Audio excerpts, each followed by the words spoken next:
Vamos começar o curso de copy. Quero me aprofundar com você nesse curso extremamente prático, na essência e nos conceitos. Quero que você aprenda a entrar na mente do cliente. E aqui minha esposa do lado, você já sabe alguma coisa de copy por conviver comigo, mas ela é da área de design, digital e gráfico. Então ela vai ficar aqui do lado para representar você, que pode estar começando agora, e talvez as dúvidas que ela tenha possam ser suas dúvidas. Então, começando o que é copy. Copy nada mais é do que você fazer uso das palavras de maneira persuasiva para induzir a pessoa a tomar uma ação.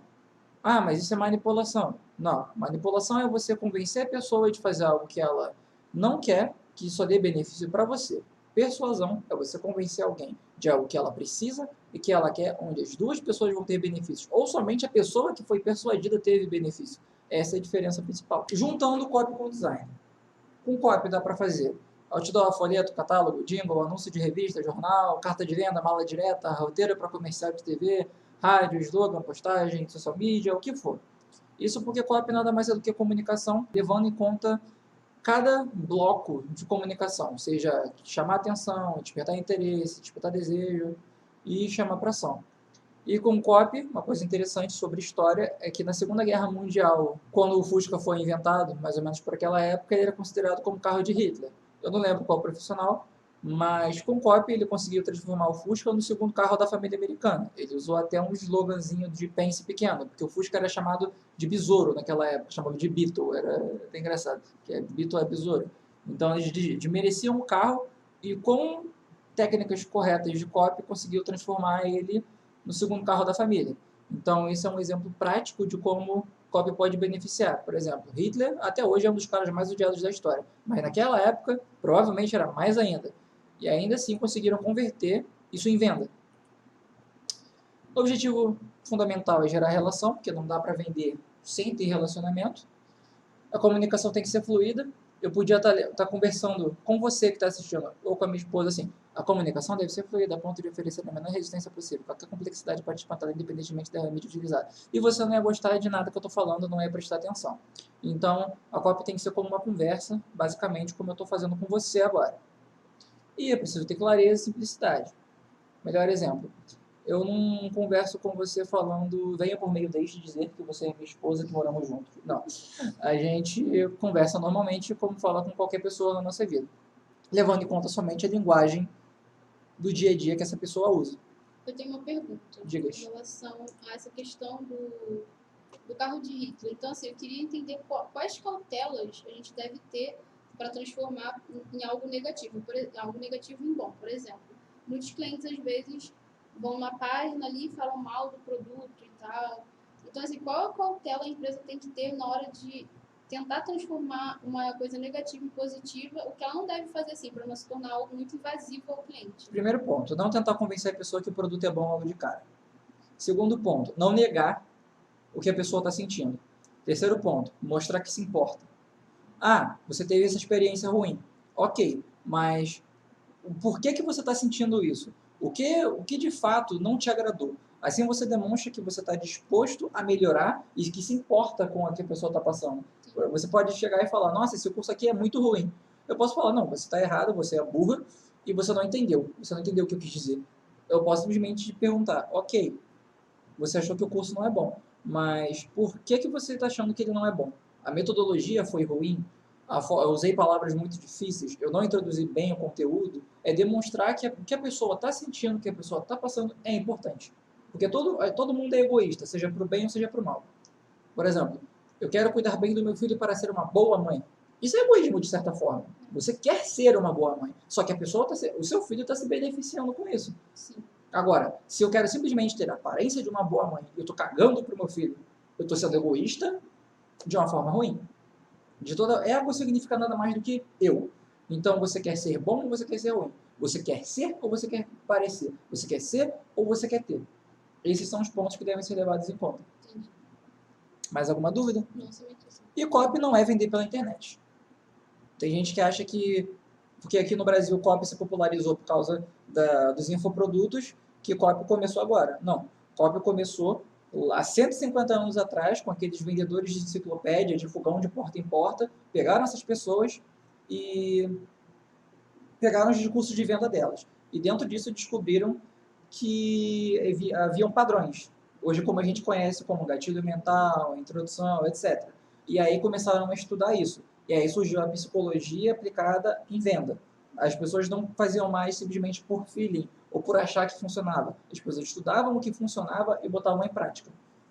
Isso é copy. E para aprender copy, para a copy ser funcional e ter sucesso, basicamente você tem que entrar na mente do cliente, como a gente estava conversando antes, você tem que demonstrar que se importa, você tem que encantar o cliente que tem que pedir o teu produto. Você não tem que chegar oferecendo. Você apresentou, você mostrou com textos, você fez com que ele percebesse que aquilo ali era exatamente o que ele estava precisando. E aí que ele pergunta, como eu faço para ter isso? Mesmo que seja interno. Você tem que desejar. Você não tem que chegar simplesmente como, por exemplo, nada contra, mas o pessoal que oferece dentista na rua. Ah, você quer fazer aparelho? Eu não saio de casa pensando em botar aparelho, eu saio de casa pensando em pagar um boleto. Agora, se a pessoa chega, oi, tudo bem? Tudo. Você acha que você concorda com a frase que o sorriso é o cartão de visitas da pessoa? Aí a pessoa pensa, sim, então, você hoje está satisfeito com o seu sorriso? Raras são as pessoas que vão falar 100% que sim. Aí a pessoa fala, não, assim, eu tô um pouco, mas tem algo que me incomoda. Tá, o que te incomoda? É que ultimamente tenho sentido um pouco de dor aqui. Ah, você sabia que isso pode ser siso? Não, não sabia. Quer fazer uma avaliação?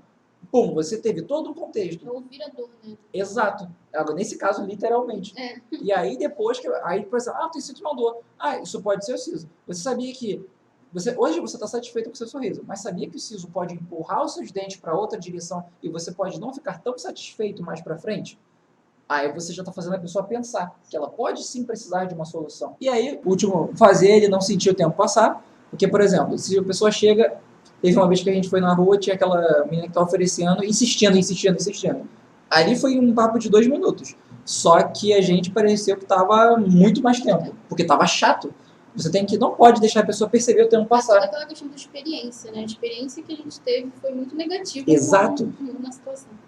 Exato. Então você tem que tomar cuidado como aquilo está chegando na pessoa. Ali não parecia que ela estava se importando com a gente realmente ter um problema. Ela estava se preocupando com a comissão. Sim. Pelo fato de se preocupar com a comissão dela não veio. Esse é o ponto. Ah, a avaliação é grátis. Eu não estou nem aí que a avaliação é grátis. Eu não saí de casa querendo dentista. Exatamente. É o que passa na nossa cabeça. Ainda mais que dentista remete a dor para muitas pessoas. Então tem que ser algo prazeroso. E num ponto, o que é venda? Eu já disse que venda é relacionamento e algumas pessoas podem saber, outras não. As pessoas compram somente por 2 razões. Necessidade e prazer. Dentro de necessidade, tem dores e medo. O que você entende como dor e medo? Bom, por exemplo, a necessidade eu vejo mais por questões básicas. Então, por exemplo, a dor de sentir fome, por isso a pessoa acaba instintivamente indo comprar comida. E o que seria o medo? O medo, acho que é mais assim, de perder alguma coisa. Então, a pessoa, por exemplo, eu tenho medo de perder meu celular, então vou botar um seguro nele. Também, mas vamos focar no quesito de comida. Necessidade. Não, só para contextualizar.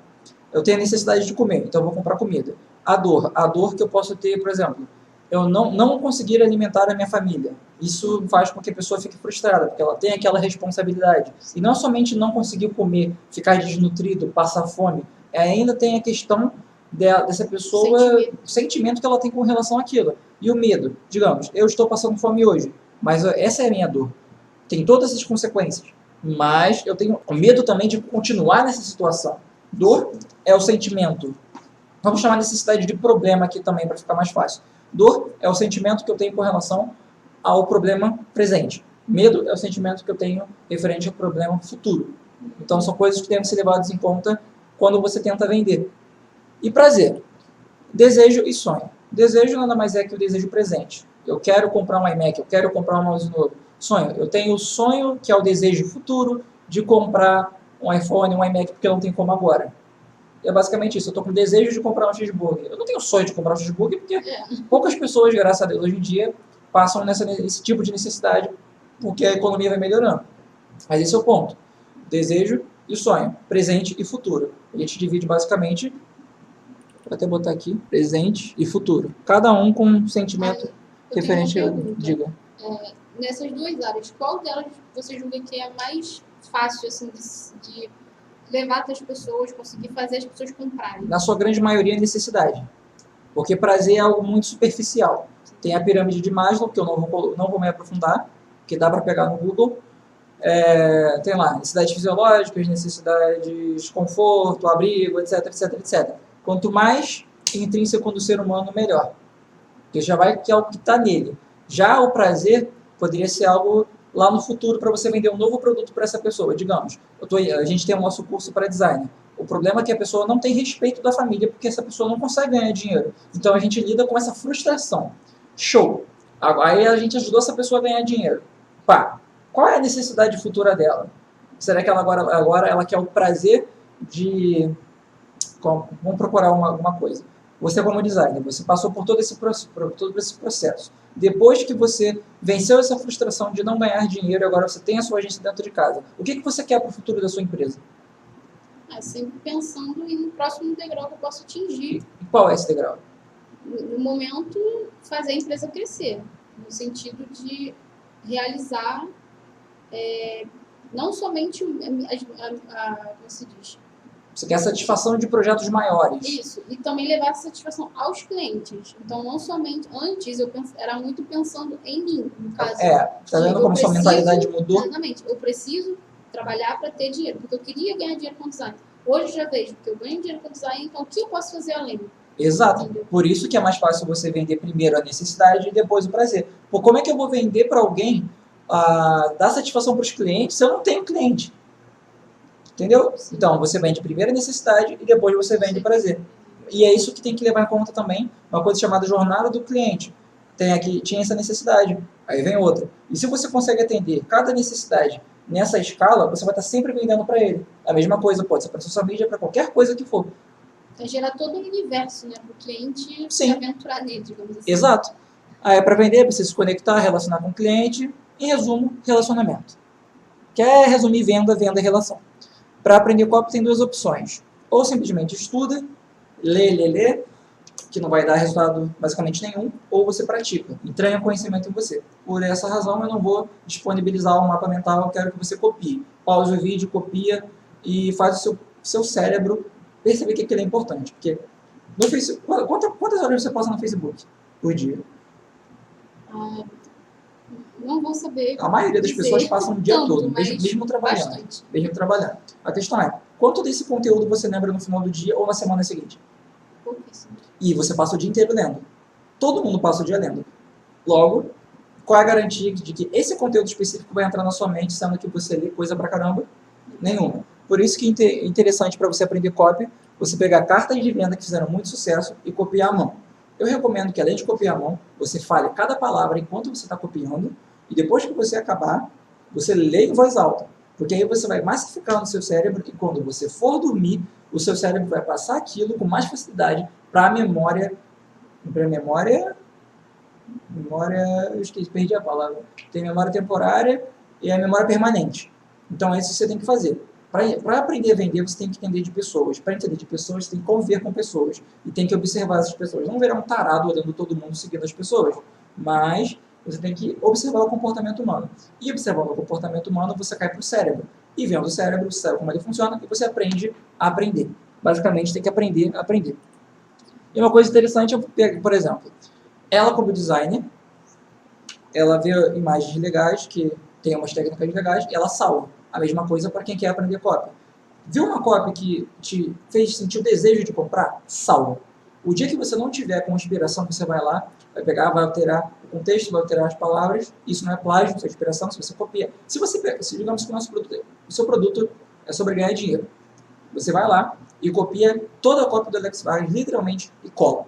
Isso é cópia. Isso é plágio. Agora, se eu pego os padrões da comunicação, vejo as palavras que funcionam e adequo ao meu produto, isso é inspiração. Até porque, nesse caso de copy, né, como são palavras, as pessoas não tem como, ninguém é dono de palavras, então... Exato. E eu já falei sobre a postura de swipe, que é basicamente salvar o máximo de copy que você puder que faça sentido, e coisas interessantes que são necessárias para saber. É bom levar em conta que copy não se apega somente à venda. Qualquer pessoa que tem um blog, o que for, é interessante aprender copy para conseguir reter as pessoas e lerem toda a comunicação. E regra básica de redação. Introdução, desenvolvimento, conclusão. Se eu fico só introduzindo, eu viro aquele pessoal de televisão que eu não vou falar um nome por não querer ser processado. Por exemplo, fique agora e você vai ver a história incrível dessa pessoa. Aí você volta lá 2 horas depois na televisão, o cara tá falando a mesma coisa. Só introdução, enche a paciência. Da mesma forma aqui, só desenvolvimento, só conteúdo, sem acabar, também enche a paciência. E você ter um material só com introdução e conclusão. Era uma vez e fim. Também não faz sentido nenhum. Então você tem que levar em consideração os três tópicos principais da redação básica lá no início da escola. Introdução, desenvolvimento e conclusão. Eu particularmente aprendi isso na 7ª série. Deviam ter ensinado antes. Regras básicas da redação persuasiva. Introdução, headline, desenvolvimento, texto, conclusão, CTA ou CPA, que é chamada para ação, ou call to action. O que é chamada para ação? Clica aqui embaixo no link, dá like, comenta, compartilha, ou então, se você quer todos os benefícios desse produto, clica aqui embaixo agora, você vai ser direcionado para a página de checkout da Hotmart, e lá você vai colocar o seu nome, seu e-mail, seu cartão de crédito e o código de segurança. Da compra é segura e você tem 30 dias de garantia. Bom, isso é um call to action, o mais específico possível. Por quê? Se eu estou com sede e eu não te pedir água, você vai saber que eu estou com sede? Não. Famoso ditado, quem não chora não mama. Se você não pede, as pessoas não têm como descobrir o que você quer. Assim, uma dúvida que eu tenho, por exemplo, no caso dessa questão da ação. Por exemplo, num vídeo, eu tenho um vídeo no YouTube e vou começar a gravar novamente. Aí sempre eu vejo assim, que o pessoal costuma fazer uma chamada para ação no início, aí na maioria das vezes inscreva-se no canal, e no final para alguma outra coisa. Muitas vezes também se inscreva no canal. Então, qual assim, é o momento ideal para, por exemplo, se inscrever no canal? Qual o momento ideal? Mas se for outra coisa, assim, será que tem algum erro se eu botar no início, botar no final? O que eu entendo, o que eu vejo. Quem pede logo no início já tem uma audiência fidelizada. A pessoa já tem uma relação, mais uma vez, relação, e ela sente prazer em ajudar aquele canal. Sim. Agora, se você está começando um canal do zero, a pessoa nunca te viu, você não entregou nenhum conteúdo de valor para aquela pessoa, por que raios eu tenho a obrigação, eu tenho que te dar um like? Você não fez nada de bom até agora. Sim. Agora, digamos que o seu canal já tem anos, já tem 8 anos, né? Você já tem uma audiência fidelizada, tem Instagram, tem Facebook, e você pode pedir. Então, eu queria pedir, se você puder ajudar o canal, dá aqui joinha, porque a gente está com a meta de X para fazer isso, isso, isso. Você botar um porquê também é muito importante. Sim. A pessoa vai saber por que ela está fazendo aquilo. Sim. Não deixar algo somente, faz. Normalmente as pessoas falam, dá o joinha aqui porque isso ajuda muito o canal. Isso. Algo simples, mas tem um porquê. Aí a pessoa pensa, pô, eu estou ajudando, eu estou fazendo parte daquilo. Repara que lá no início, reciprocidade. Eu não vou dar like porque eu nunca te vi na vida. Mas agora, lá no início, você já dá conteúdo, você entretém a pessoa e a pessoa sente prazer em fazer o porquê. Então você tem gatilho de reciprocidade e gatilho de comunidade. A pessoa está satisfeita com o seu conteúdo e ela quer te ajudar porque são várias pessoas que estão ajudando. Ainda mais se você botar, tem gente que faz assim. Dá like aqui para você fazer parte da família Neto. Tipo, são coisas. Aquela humanização, né? Exato. Então, tem que levar esses contextos. Você tem um canal já há anos. É interessante. Se a pessoa está começando o canal agora, não recomendo. Essa é a minha visão pessoal dentro do que eu estudei. E é interessante que parece bobo, simples, mas faz toda a diferença, né? Exato. Mas, continuando. Bases da copy, já falei. 7 premissas de copy. Contexto e pesquisa. Tudo tem que ter um contexto. Não adianta chegar simplesmente, vem aqui e aprenda a fazer bolo de pote. Normalmente você quer uma renda extra, você sente prazer em fazer doce, você introduz a pessoa. Então tem que ter um contexto. O que aquela pessoa está passando? Por que ela quer aprender a fazer bolo de pote? Aí, toda copy tem que ser criada num contexto. E a camada 1 é mercado e público-alvo. Vamos voltar para design. Mercado, indústria criativa. Público-alvo, designers que tenham de 18 a 30 anos e que querem aprender como ganhar dinheiro e pararem de ouvir desaforo dos pais dentro de casa. Tem um contexto. Não é simplesmente aprenda a ganhar dinheiro em casa. Eu posso ganhar dinheiro em casa vendendo quentinha. Posso ganhar dinheiro em casa. Posso ganhar dinheiro em casa recebendo cachorros de outras pessoas que vão viajar e virar um hotel de cachorro. Então, isso não motiva ninguém a nada. E a camada 2 é o seguinte. Por exemplo, você tem que criar um paralelo entre palavras que geram dor no seu cliente e palavras que geram prazer. Por exemplo, uma palavra que gera dor no cliente, desempregado, no nosso. A família, não, você tem que arranjar um emprego de carteira assinada. Então, desemprego. A palavra que gera prazer, freela. As pessoas amam essa palavra. Então, vou conseguir um freela, vou conseguir tal coisa. Então, basicamente isso. O que é o Word Map?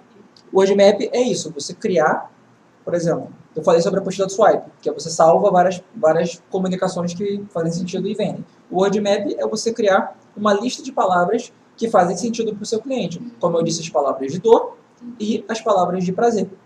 Porque a palavra de prazer está ligada ao benefício do produto que você vai oferecer. A Pop não começa fazendo direto, como fazia lá no início. Você tem toda a pesquisa de coisas que fazem sentido. Entendeu? Da mesma maneira que o benefício é o que de bom a característica do produto traz, a dor é o que o lead sente ao ter determinado problema. Aí, por exemplo, você escolher as palavras, aí seria ideal que você pegasse frases que são formadas com essa palavra. Por exemplo, uma coisa muito comum. Não faz nada, não sai desse quarto. Vai procurar concurso, vai fazer um concurso público, vai estudar. Tipo, são palavras que geram dor em quem é dessa área. Sim. Aí, por exemplo, persona, vai ter uma aula própria para isso. Fatos e benefícios sobre o produto. Emoção, promessa, gancho, vídeo sales letter, que é o vídeo de venda, a gente tem o nosso, e a página de vendas. Emoção, tem dor e prazer. Promessa, o que você vai trazer de bom para aquela pessoa? Não do produto específico, dentro da sua comunicação. Qual solução você vai dar para aquela pessoa? No nosso vídeo de venda tem 5 passos que ensinam já alguma coisa para a pessoa. Então, você precisa trazer um conteúdo para a pessoa. Gancho. Se você ficar simplesmente dando conteúdo, pode ficar chato. Digamos, chegou na segunda dica. Aí você vira, ok, já chegamos até aqui. Isso está fazendo sentido, não tá? Só que continua comigo que eu vou te ensinar o pulo do gato lá na 5ª dica. E aí, como o vídeo vai ter muito mais uns 20 minutos, a pessoa não sabe onde ela vai colocar, ela vai prestar atenção. No caso, é despertar a atenção da pessoa? Sim. Sem atenção não tem venda. Quanto mais tempo a pessoa presta atenção em você, mais fácil ela comprar contigo. Porque tempo é mais importante que dinheiro. E todo mundo está competindo pela atenção de todo mundo o tempo todo. Então, quanto mais você retém a atenção, mais bem sucedida é a tua comunicação. E essa é a introdução de copy. Alguma dúvida? Na verdade, no momento, creio que não. A única coisa mesmo seria, tipo assim, como tem todo esse conteúdo. Então, por exemplo, eu, uma iniciante em copy, né, eu tenho assim, crio conteúdo, mas eu não tenho essa questão de pensar as palavras de forma tão específica. Quais os primeiros passos que eu posso dar, assim, porque é um conteúdo vasto. Qual o primeiro passo que eu posso dar para conseguir começar a ter um pouco sentir um pouco de diferença, entendeu? Por exemplo, nas chamadas que eu crio, por exemplo, no YouTube. Contexto, coerência e mais o que eu vou chamar de participação. Por exemplo, você faz parte do seu público-alvo. Você tem uma coerência, você passou por tudo aquilo que eles passaram. Não pense com a sua cabeça de hoje, pense com a sua cabeça de ontem. O que é que você sentia? Como foi passar por aquilo tudo? Quais as coisas que faziam você sentir dor? O que fazia você sentir prazer? Ou se tiver com muita dificuldade, pergunta diretamente para as pessoas. O que vocês querem ver? O que você está passando hoje em dia que está te gerando problema? A questão é você falar sobre o que tem na pessoa. Se você ficar simplesmente falando, olha só galera, hoje eu tenho sucesso, tenho a minha agência, eu falo assim, dane-se, esnobe. Não vai se identificar, né? Esnobe. Você tem que se humanizar. Aí, por exemplo, então pessoal, hoje eu tenho a minha agência dentro de casa, só que eu ainda passo por alguns problemas que eu passava lá atrás. E eu acabei chegando numa conclusão do que pode me ajudar nesse problema. E eu quero compartilhar com vocês. E mais pra frente, eu vou contar pra vocês se deu resultado. Ou seja, você reteve atenção, você se mostrou uma pessoa de carne e osso que tem problemas e que você vai se aventurar numa nova jornada. E que essa pessoa vai fazer parte disso com você. Sim. Olha quanta coisa tem numa frase tão pequena. Verdade. Esse é o ponto, você entendeu o contexto de tudo. Então a palavra principal para a tua pergunta seria contexto. Então, contextualizando a realidade da pessoa que eu quero atingir, eu vou começar a conseguir criar as frases corretas. Né? Exato. E também não é botar em prática, não é ficar se preocupar tanto com o que você... Tipo, você se preocupa, mas você testa. Estudou, testou, estudou, testou. Ah, isso aqui não ficou muito legal, alguém deu um comentário negativo. Pergunta, tá, por quê? Tenta entender o porquê de cada coisa, e aí você vai evoluindo. Porque se você ficar simplesmente se preocupando, estudando, vai ficar obeso cerebral e quando você tentar botar em prática, como a gente estava conversando mais cedo, Sim. você vai ter tanta coisa para fazer que você não sabe o que vai funcionar. Agora, aprender algo novo que funciona, vou ajeitar minha chamada para ação. Caramba, aumentou a conversão de like, de curtida. Show, vou manter isso aqui. Inovação, quantificação, orquestração. E é até interessante salvar, por exemplo, o que eu vi que deu certo. Eu salvo para mim usar sempre. E aí você acha o seu padrão, você acha o molde da sua comunicação que faz sentido. Sim. E entendendo como aquilo está funcionando, não simplesmente fazer por fazer. Podemos encerrar essa? Podemos. Então, essa foi a primeira aula. Espero que tenha ficado fluido e que não tenha ficado robótico. Nos vemos na próxima aula.